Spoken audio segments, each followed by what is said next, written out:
வணக்கம். நான் Dr Karthik Madhavan. DRK Astro அப்படிங்கிற சேனல்லேருந்து நான் பேசுகிறேன். இந்த வீடியோவில் ரிஷபம் ராசிக்காரர்களுக்கான வார பலன்கள் எப்படி இருக்குது அப்படின்னு பார்க்குறோம். அதாவது ஜூன் மாதம் 14ஆம் தேதியிலிருந்து 20ஆம் தேதி வரைக்கும் உள்ள ஒரு வாரத்திற்கான பலன்கள் ரிஷபம் ராசிக்காரர்கள் பொறுத்த வரைக்கும் ரொம்ப பொறுமையான நடைமுறையும், அவங்களுக்கு எப்போவுமே யோசனையும் ஒரு முக்கிய பலமாக இருக்கும் இந்த வாரம் பொறுத்த வரைக்கும்.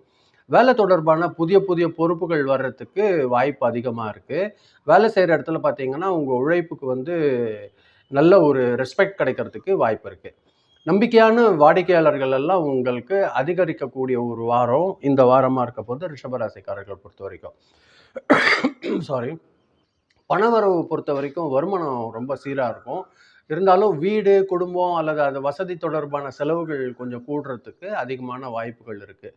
சேமிப்பு பிளான்கள்லாம் பற்றி வச்சுருந்தீங்கன்னா கொஞ்சம் யோசனை செய்ய வேண்டியதாக இருக்கும். ஏன்னா அதில் சின்ன சேமிப்பு செய்யலாங்கிற ஒரு ஏற்ற இறக்கங்கள் வர்றதுக்கு வாய்ப்பு இருக்குது. கடன் தொடர்பான விஷயங்களில் கவனமாக முடிவெடுங்க. அது ரொம்ப அவசியம். குடும்பத்தில் பார்த்தீங்கன்னா ஒரு அமைதியான சூழல் காணப்படுற மாதிரி தான் இருக்குது. பெற்றோர்கள், மூத்தவங்க இவங்களோட ஆலோசனைகள்லாம் பார்த்தீங்கன்னா உங்களுக்கு நல்ல முறையில் பயனளிக்கக்கூடிய ஒரு ஒரு விஷயமா இருக்கும். உறவினர்கள் கூட இருந்த மனக்கசப்புலாம் குறையறதுக்கு உங்களுக்கு வாய்ப்பு இருக்குது.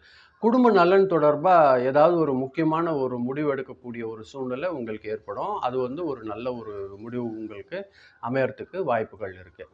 உணர்ச்சிகளை சமநிலையில் வெளிப்படுத்தினீங்கன்னா உங்கள் உறவெல்லாம் ஒரு நல்ல அண்டர்ஸ்டாண்டிங்காக இருக்கக்கூடிய ஒரு வாய்ப்பு ஏற்படும். திருமணம் ஆனவர்களுக்கு பார்த்தீங்கன்னா ஹஸ்பண்ட் அண்ட் ஒய்ஃப் ரிலேஷன்ஷிப் பொறுத்த வரைக்கும் ஒரு நல்ல சக்ஸஸ் கிடைக்கிறதுக்கு வாய்ப்பு இருக்குது. அவங்களுக்கு எந்த முடிவும் எடுக்காமல் இருக்கிற மாதிரியான ஒரு வாய்ப்பு நீங்கள் ஒருத்தருக்கு ஒருத்தரும் புரிதல் மூலியமாக ஏற்படுத்துனீங்கன்னா ஒரு நல்ல வாய்ப்பு, ரெண்டு பேருக்குமே ஒரு புரிதல் நல்லபடியாக இருக்கும். உடல் நலம் பொறுத்த வரைக்கும் பொதுவாக நன்றாக இருக்கிற மாதிரியாக தான் ஒரு வாரமாக இருக்கும் இந்த வாரம் பொறுத்த வரைக்கும் ரிஷபராசிக்காரங்களுக்கு. ஆனால் உணவில் மட்டும் கொஞ்சம் கேர்ஃபுல்லாக இருங்க. தேவையில்லாமல் கடினமான உணவுகள் சாப்பிட்றத விட கொஞ்சம் சாதாரண லைட் ஃபுட்டு சாப்பிட்றது உங்களுக்கு ஆரோக்கியத்தை மேம்படுறதுக்கு உங்களுக்கு உதவியாக இருக்கும். கழுத்து, தொண்டை அல்லது சளி தொடர்பான சின்ன சின்ன தொடர்புகள் தொந்தரவு ஏற்படுற மாதிரியான உங்களுக்கு ஒரு வாய்ப்பு இருக்கிற மாதிரி இருக்குது. போதுமான அளவு தண்ணி குடிங்க. தண்ணி எந்த அளவுக்கு கொடுக்குறீங்க அது உடல் ஆரோக்கியத்திற்கு ரொம்ப ஒரு நல்ல விஷயமா இருக்கும். படிப்பில் ஸ்டூடெண்ட்ஸ் பொறுத்த வரைக்கும் ஒரு நல்ல நினைவாற்றல் மேம்படக்கூடிய ஒரு விஷயமா இருக்கும் இந்த ஒரு வாரம் பொறுத்தவரையில்.